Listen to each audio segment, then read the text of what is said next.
सबसे पहले वो खबर, वो तस्वीरें जो कि आपको सोचने पर मजबूर करेंगी कि आखिर ये इत्र लोक का मायाजाल है क्या। कानपुर के इत्र कारोबारी पीयूष जैन के घर हुई रेड की बात करते हैं।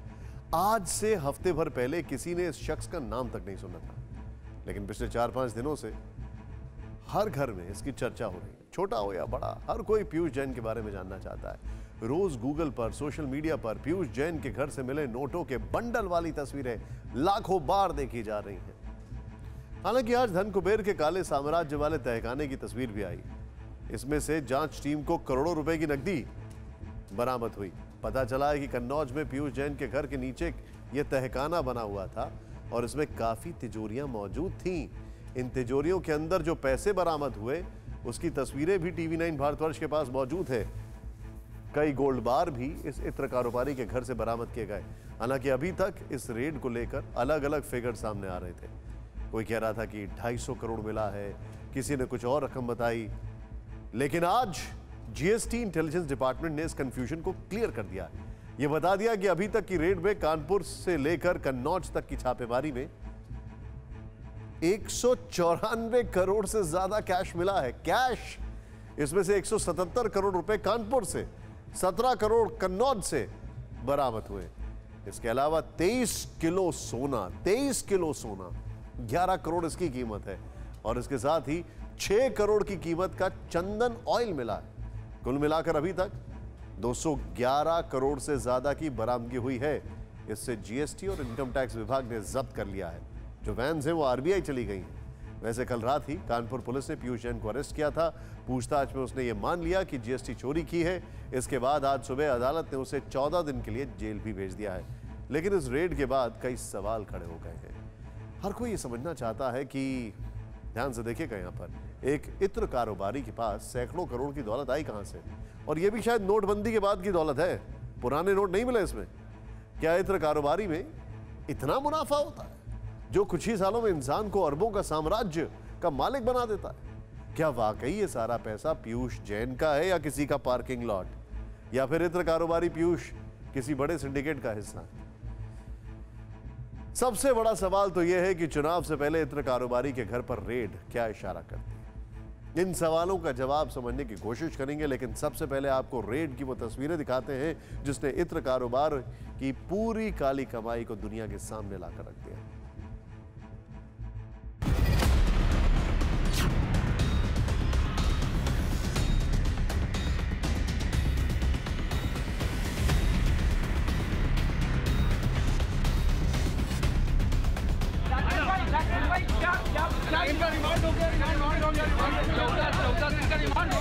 रिमांड हो गया है, जेल जा रहा है।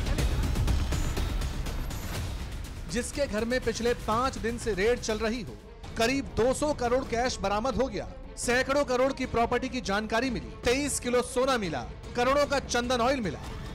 जिस खुशबू के शहर में इत्र कारोबारी के घर इतना खजाना मिला कि जांच करने वाली टीम की आंखें फटी की फटी रह गई। उस कन्नौज का पीयूष जैन कानपुर पुलिस की कस्टडी में कंबल तान के सोता हुआ दिखाई।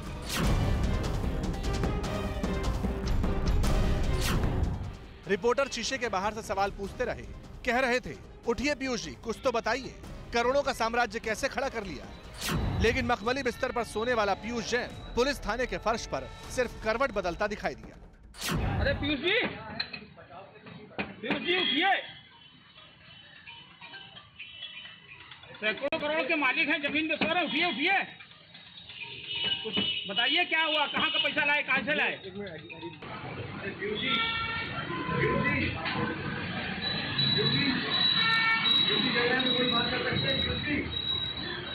चलिए रिमांड पे चलिए। माननीय न्यायालय ने 14 दिन के लिए भेजा है इनको जुडिशियल कस्टडी। वारंट हमारा 167 का उन्होंने बना के इसको जेल में भेज दिया है। और अगर भारत सरकार को ज़रूरत पड़ती है, इन्वेस्टिगेशन ऑफिसर को, SIO को ज़रूरत पड़ती है, तो वो PCR अप्लाई करता है। 14 दिन की पुलिस रिमांड पहले होती है, उसके बाद फिर आगे देखा जाएगा। अगर जरूरत होगी तो उनको PCR लेके दोबारा पूछताछ करी जाएगी। अभी उनको फिलहाल 32 दिन की रिमांड मांगी गई। 14 दिन की पहला न्यायिक उनको रिमांड मांगी 14 दिन के लिए की। उनको अरेस्ट करके यहाँ से हम लोगों ने जेल में भेजवा दिया। वैसे पीयूष जैन को सोने का मौका तो मिल गया, लेकिन इनकम टैक्स के जो ऑफिसर पीयूष के ठिकानों पर मौजूद रहे, उन्हें पलक झपकने का मौका तक नहीं मिला। पिछले 60 घंटे से ज्यादा वक्त से कोई सोया नहीं। लगातार नोटों की गिनती का काम हुआ। 19 से ज्यादा नोट गिनने वाली मशीनें लाई गई, लेकिन पता चला है कि इतने नोट मिले कि मशीन नोट गिनते गिनते गर्म हो गई। कन्नौज में जब इत्र कारोबारी के पैतृक घर में रेड हुई तो वहां बैंक कर्मचारी अलग से 3 बड़ी मशीनें लेकर आए, जिनसे एक बार में 400 नोट गिने गए। अब नोट मिले हैं तो उन्हें बांधने के लिए रबर भी चाहिए, लिहाजा इसके लिए बड़े बड़े रबर के पैकेट्स भी लाए गए। नहीं रहा है, ताला बंद है और जो अधिकारी है। लेकिन एक परेशानी है, घर के दरवाजे बड़ी मुश्किल से खुल रहे हैं। एक एक दरवाजे को खोलने के लिए चाबी वाले को बुलाना पड़ा। जीएसटी इंटेलिजेंस की टीम ने तो कुछ मजदूरों को हथौड़ा लेकर भी बुलाया। हथौड़ा कहाँ देखा है? हथौड़ा देखा है? हथौड़ा लेके आए हो? तोड़ने आए थे? हथौड़ा देखा है यार, गुस्सा क्या हो रहा है? क्या तोड़ा है? दिखाई दे बस। अभी आए हैं, तो देखे कौन सा है? थोड़ा ऊपर करो, बेटा हथौड़ा दिखाओ।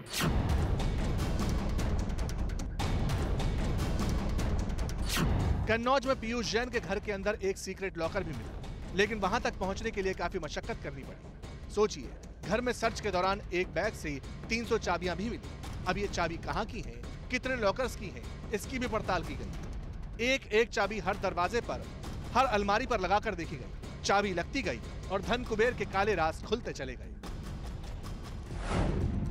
जानकारी मिली है 21 बक्सों में कैश था, 109 ताले लगे थे, 15 से 20 अलमारी कैश से पटी पड़ी थी, 9 ड्रम चंदन ऑयल था, इसकी कीमत भी करोड़ों में है।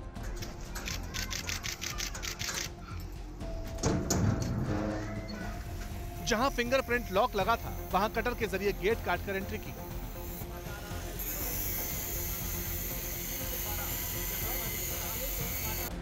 वैसे कन्नौज के जिस घर के बारे में सब लोग जानना चाहते हैं, उसकी झलक टीवी9 भारतवर्ष के कैमरे में कैद होगी। घर के अंदर की बनावट देखकर अंदाजा हो जाएगा कि ये इत्र के कारोबार के नाम पर अकूत संपत्ति जमा करने के इरादे से ही बनाया गया था। पता ये चला कि पीयूष जैन ने कन्नौज के छिपट्टी मोहल्ले में आसपास के 2 मकानों को खरीदकर एक बड़ा बंगला बनवाया।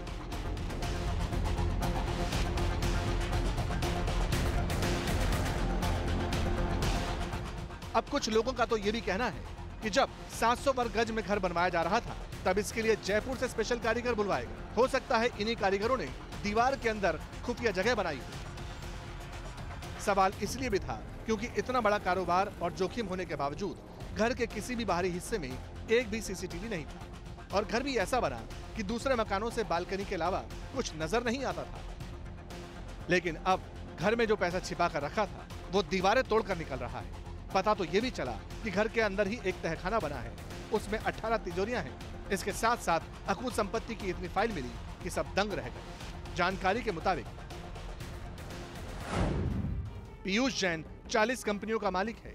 16 महंगी प्रॉपर्टी के दस्तावेज बरामद हुए हैं। कन्नौज, कानपुर के साथ मुंबई और दिल्ली में प्रॉपर्टी है। दुबई में भी 2 प्रॉपर्टी ट्रेस की गई हैं। वैसे इनकम टैक्स और जीएसटी के अलावा अब ईडी भी एक्टिव हो चुकी है। मनी लॉन्ड्रिंग का मामला दर्ज करने की तैयारी है। ईडी की लखनऊ यूनिट पीयूष जैन के घर से बरामद अकूत प्रॉपर्टी के दस्तावेज की जांच कर रही है। बैंक अकाउंट्स खंगाले जा रहे हैं, बैंक की स्टेटमेंट मंगा ली गई है और सैकड़ों करोड़ रुपए की मनी ट्रेल का पता लगाया जा रहा है। जीएसटी इंटेलिजेंस ने जिन सबूतों के आधार पर पीयूष जैन को गिरफ्तार किया, उन सबूतों को भी ईडी अपनी जांच का हिस्सा बनाएगी। यानी इत्र कारोबारी की मुश्किलें बहुत बढ़ने वाली हैं। परवाह देश की, सोमवार से शुक्रवार रात 10 बजे टीवी9 भारतवर्ष पर।